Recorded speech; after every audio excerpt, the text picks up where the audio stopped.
Hola, para sedulur sekalian, hola nih nyapanya nih. Sedulur sekalian, kita kembali lagi ya kali ini di episode 2. Episode 1 sangat mengesankan ya, memberikan inspirasi. Saya sampai terharu tuh nutupnya karena wah, perjuangannya Bu Siska ini luar biasa. Saya kira apa banyak ya orang yang sampai punya tingkat kepedulian dengan mengorbankan dirinya, rumahnya untuk membangun suatu visi tentang pendidikan gratis. Pendidikan gratis nggak main-main loh, pendidikan gratis 20 tahun. Itu nggak main-main itu. Karena untuk menjadi mandiri, membangun suatu manusia dari umur berapa tahun Bu? 3 tahun. 3 tahun sampai umur 12 tahun, bangun karakter, itu sama sekali tidak mudah. Nah, sedulur sekalian, pada episode yang kedua ini, kita akan mendalami nih sebetulnya teknik akademiknya. Bagaimana sebetulnya dengan sarana belajar yang seperti apa, kurikulum apa, filosofi-filosofi dasar apa, nilai-nilai apa yang dibangun oleh baca tulis gratis ini, ya, al-ilmi ini ya. Apa? Nah, supaya para sedulur pemirsa juga bisa lihat ya nanti kira-kira kalau mau mereplikasi polanya seperti apa, tantangan-tantangannya, apa yang mesti dipelajari, dan tapi tipsnya para sedulurnya bisa datang kok ke sini ya, ke sekolah Mbak Tutis. Alamatnya di mana nih Bu Siska? Di Pondok Pekayon Indah, Bekasi Selatan. Pondok Pekayon Indah, Bekasi Selatan udah terkenal lah ya. Iya, banyak yang tahu lah. Banyak tahu ya. Cirinya sih ada gereja itu ya, cirinya ada gereja Pantai Costa itu ya, yang biru ya. Di Google Map juga kalau udah ketik SD Batu Tutis terus masuk ke dalam gang. Ya, masuk gang ke dalam, tapi itu gang jalan khusus hanya ke sekolah. Jadi silakan aja, jangan ragu-ragu, datang ke sini, kontak Bu Siska untuk belajar lebih jauh tentang namanya sekolah dengan metode sentra. Ya Bu Dini, gimana nih? Kita mau nanya apa aja nih metode-metode ini? Iya, menarik sekali. Saya percaya Bu Siska, Kang Agus, banyak masyarakat Indonesia juga yang sudah peduli akan pendidikan, melakukan apa yang Bu Siska keterpanggilannya melakukan untuk pada kaum marginal. Yang membedakan Mbak Tutis, dan itu juga yang saya rasakan karena anak saya Valerie berkesempatan untuk sekolah di sini, adalah metode pembelajarannya. Yang selalu saya garis bawahi adalah memanusiakan manusia dan proses belajar yang menyenangkan. Yang bisa jadi nggak semua sekolah dengan metode seperti itu. Nah, coba dong Bu Siska ceritain metode sentra ini apa, kenapa ini bisa begitu membumi dan konkret banget. Silakan. Oke. Ya, makasih Mbak Dini, Kang Agus. Jadi yang menarik buat saya itu adalah mengembalikan fitrah anak ya, seperti saya bilang, happy learning gitu kan. Ini kan agak berbeda dengan sistem kurikulum yang kita ketahui dari zaman dulu kan. Gitu.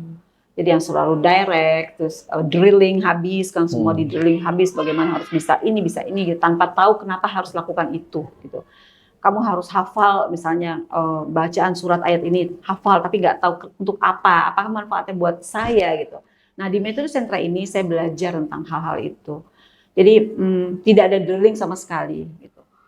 Ada juga kadang orang tua bilang, aduh saya juga sekolah waktu zaman dulu juga saya di drilling kan, harus bisa baca, bisa nulis. Zaman dulu kan memang sekolah kan drilling ya gitu. Tapi zaman dulu anak-anak zaman dulu belajar dengan drilling, tapi mereka punya hak untuk main lebih banyak.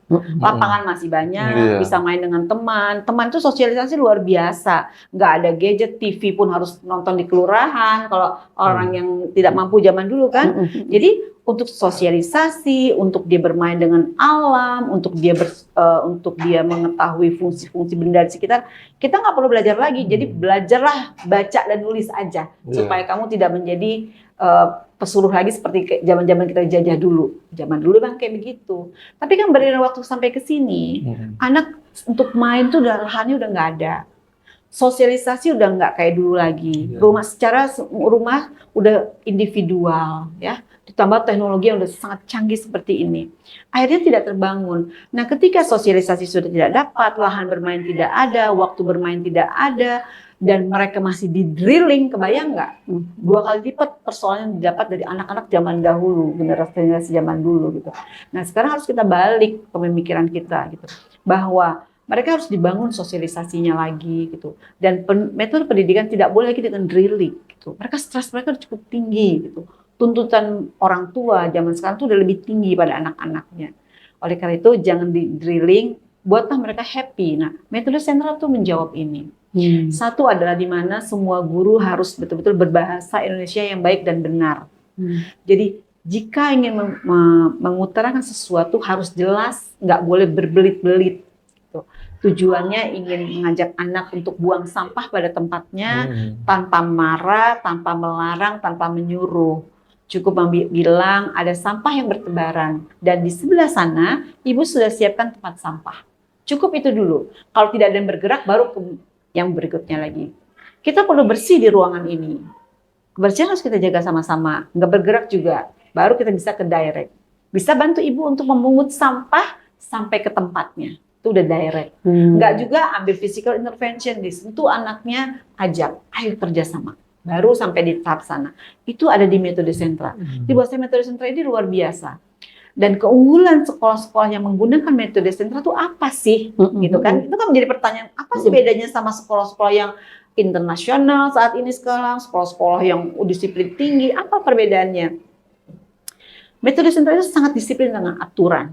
Jadi kalau anak mau sholat harus ada aturannya. Mengembalikan benda pada tempatnya, disiplin tuh ya, waktu kedatangan, jam sekolah segala macam. Apa yang membedakan? Karakter. Karena kedisiplinan dibangun tinggi, sangat firm banget, tegas. Guru nggak boleh marah tapi tetap tegas. Misalnya, aku nggak suka aturan di sekolah, kalau di rumah aku boleh. Itu aturan di rumahmu. Di sekolah punya aturan, sekolah dan rumah mempunyai aturan yang berbeda. Dan saat ini kamu ada di sekolah dan sekolah ini ada aturannya. Jadi kayak gitu-gitu tuh tetap tegas, jadi bukan ya udah boleh nggak ada abu-abu. Saya sukanya dengan metode tidak ada abu-abu. Ada yang cuma A atau B, putih atau hitam, nggak ada di tengahnya. Jadi tidak ada peluang anak untuk keluar dari batasan. Itu tentang karakter. Nah tentang ilmu pembelajaran sendiri kurikulumnya. Kurikulumnya dibuat sesuai pada kebutuhan. Jadi setiap anak di sini dinilai satu-satu secara individual ya. Jadi kebutuhan anak yang satu dengan satunya udah pasti berbeda, nggak mungkin sama. Nah itu guru membuat assessment sendiri ya, bagaimana setiap anak mempunyai kebutuhan berbeda. Dan itu dirangkum menjadi satu kurikulum. Dan di dalam satu kurikulum itu ketika kita berikan hari ini sudah bisa menjawab semua yang ada di kelas itu. Kebutuhannya apa? Dibilang di sentra sains apa? Di bahan alam kebutuhan apa? Terjawab melalui apa? Melalui alat main yang diberikan dengan berbagai macam jenis Contoh, alat. saya intervensi sebentar. Contoh misalnya pelajaran membaca ya. Kan mungkin dalam satu meja itu ada anak yang misalnya kita nah mereka suruh membaca buku cerita lah yang sama ya atau cerita lah katakan aja. Mungkin ada yang sudah bisa selesai, ada yang belum. Nah itu kan beda-beda. Betul. Nah itu memang di treatmentnya beda-beda ya. Iya ini menarik pertanyaannya Kang. Jadi memang itulah yang membedakan. Jadi kalau di metode sentra itu, misalnya di sentra persiapan, anak baca-bacanya beda-beda. Jadi guru akan siapkan buku, ada buku, rak buku, ada juga huruf-huruf, ada stempel huruf, dan yang paling mendasar adalah bagaimana anak belajar meronce. Meronce itu aneka bentuk ya dari bulat, segitiga, ukuran. Jadi aneka warna, aneka bentuk, dan aneka ukuran. Gitu. Ada 5 variabel biasanya, ada 4 minimal, ada 4 variabel. Dan itu adalah pertama kali anak untuk belajar warna dulu. Jadi kan sampai anak tuh Pak, Kang tuh bisa sampai bisa baca tuh anak belum bisa baca kalau belum bisa baca warna. Jadi pastikan anak bisa baca warna dulu, anak tahu kanan dan kiri, anak tahu tinggi dan rendah, anak tahu besar dan kecil, baru dia bisa mengenal huruf. Huruf itu sesuatu yang abstrak sebenarnya. Konkretnya di mana? Di warna. Dan itu warna merah, kita merah nggak usah. Ini merah nggak usah, cukup. Hari ini kita ketemu ada yang menggunakan warna-warna beda. Ya, Dini dan Agus menggunakan warna hijau. Cukup, itu adalah belajar. Jadi nggak, ini hari ini teman-teman warnanya hijau, itu direct. Jadi menyebutkan sesuatu dengan alamiah gitu. Nah kayak gitu-gitu. Nah itu jadi anak-anak ketika belajar baca ada stempel huruf, ada meronce, ada yang udah buku, ada yang sudah merangkai kosakata, itu semua disiapkan oleh guru. Nah, nanti untuk anak yang belum bisa baca, dengan sendiri dia tidak akan mengambil buku, karena dia kan bisa baca. Kalaupun dia ngambil buku, dia lihat gambar, gitu. Tapi anak yang sudah bisa merangkai huruf, dia akan merangkai kosakata. Anak yang baru bisa mengeja, dia akan mengambil huruf-huruf, disusun walaupun terbalik-balik. Anak yang belum ngerti apa-apa, cuma mau main aja, main stempel huruf sama angka, stempel-stempel kebalik-balik, guru akan bilang, maksudmu huruf B, tapi yang kamu stempel terbalik gitu. Ini huruf B, sesungguhnya huruf B ada seperti ini. Kasih contoh aja, tidak coba lagi stempelnya gitu. Jadi itu kayak seperti itulah kan. Jadi itu dalam satu meja ya? Satu meja, satu dengan area, beda kemampuan ya anak-anak itu ya? Biasanya satu ruangan itu ada sekitar 15 sampai 20 alat permainan yang dibuka sama. Tapi itu kan mungkin masih di PAUD istilahnya atau di TK ya. Ketika dia sudah SD, kelas 1, kelas 2 kan udah ada target ya. Iya. Berarti dia harus sudah bisa baca dan nulis misalnya, nulis. Pendekatannya ada berbeda. Kalau yang belum bisa baca, pastilah guru untuk mengajarkan dengan dia tentang bacaan dulu. Tapi kalau yang sudah bisa baca gitu ya, biasanya langsung pada soal. Nah kan dalam hal memberikan soal-soal ataupun tugas-tugas itu kan ada fontnya yang ukurannya. Jadi kalau misalnya kelas 1 itu besok fontnya besar-besar dan nggak boleh terlalu banyak. Tugas tidak boleh bertumpuk. Jadi itu disebut di kami itu mengacu semua pada tahap perkembangan. Tahap perkembangan ada di mana umur kronologis dan biologis harus imbang. Umur 7 tahun, perilaku sampai dengan anak 7 tahun. Gitu. Nah ini yang kita mengacu pada itu. Jadi kadang kalau ada anak misalnya harusnya 7 tahun, anak udah bisa mengenal aneka huruf dan kata, menuliskan itu, tapi ada anak yang belum. Berarti anak-anak kan di bawah tahap perkembangan.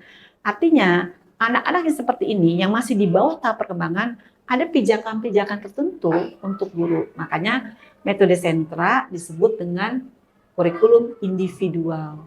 Jadi setiap anak mempunyai pendekatan dan penguatan yang berbeda-beda.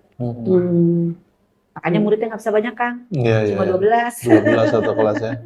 Jadi satu guru menghandle 12 anak. 12 anak. Tapi kalau 12 itu udah memang riset ya? Iya, kondusif kalau 12 anak, apalagi SD. Kalau TK itu 10 sampai 12. Kalau campuran ini gendernya gimana tuh laki perempuannya? 12 itu apakah 50-50 atau? Harusnya normalnya begitu. Tapi kan kita nggak bisa begitu.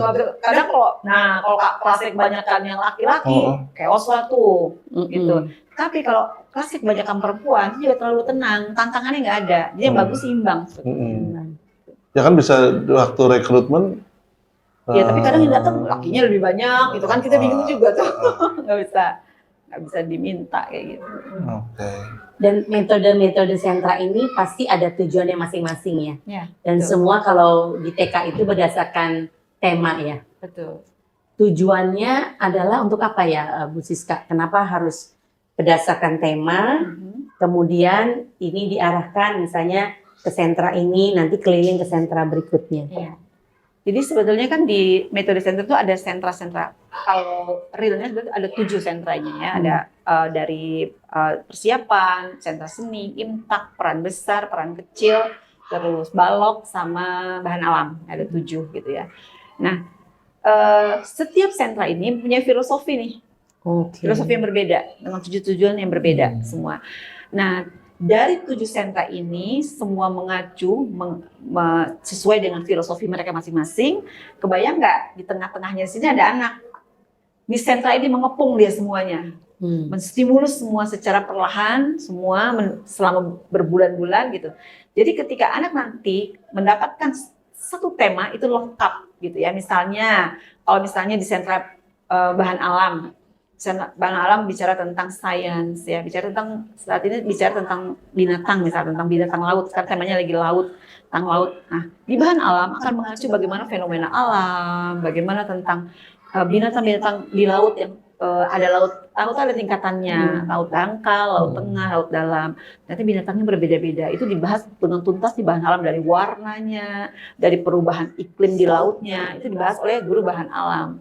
Nanti di sentra persiapan akan bicara tentang ciri-cirinya. Ciri-ciri dari binatang itu apa saja. Tadi ada Kang Agus bilang ada ekor aja berbeda. Itu akan dibahas secara detail binatang di laut. Oh, jadi dia pelajaran satu tema semua guru akan itu ya. Misalnya sekarang kita laut, guru bahasa Indonesia akan cerita laut. Iya, guru, semua laut. semua Tapi laut. sesuai dengan Oh, iya. filosofi mereka masing-masing gitu kan. Iya. Jadi itu nanti di seni pada proyeknya. Proyek bagaimana pengaplikasian seluruh dari imajinasi mereka tentang semua sentra itu langsung diaplikasikan dalam bentuk proyeknya dia itu. Ya kebayang, jadi semua jadi satu. Nah di Imtak bagaimana iman dan takwa, ketuhanannya bagaimana, kenapa Allah menciptakan laut begitu lebih banyak gitu daripada daratan, apa maksudnya gitu kan. Nanti dikorelasikan dengan surat-surat Al-Quran yang berkaitan dengan itu gitu.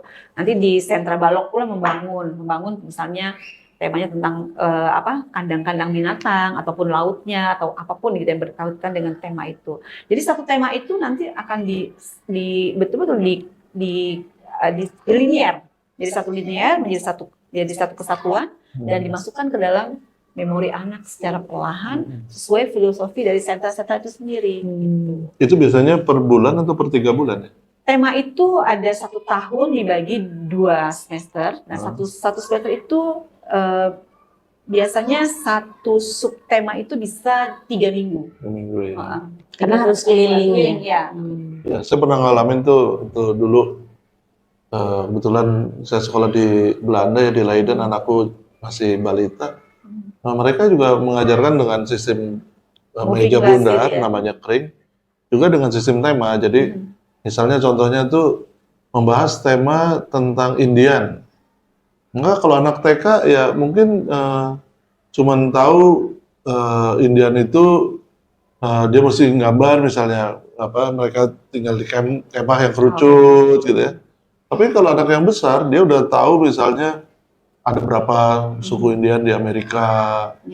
Terus dan pada akhir project, istilahnya tema itu mereka sebutnya project. Itu kepala sekolahnya tuh juga pakai baju Indian, semua pakai baju Indian. Nanti orang tua datang gitu, anak-anak tuh menjadi guide. Jadi biasanya yang jadi guide itu anak-anak kelas 5 lah ya. Kelas 5 langsung datang misalnya saya datang langsung udah nyamperin, nih cerita tentang karya anak kelas 0 itu karyanya seperti ini, mungkin cuma gambar.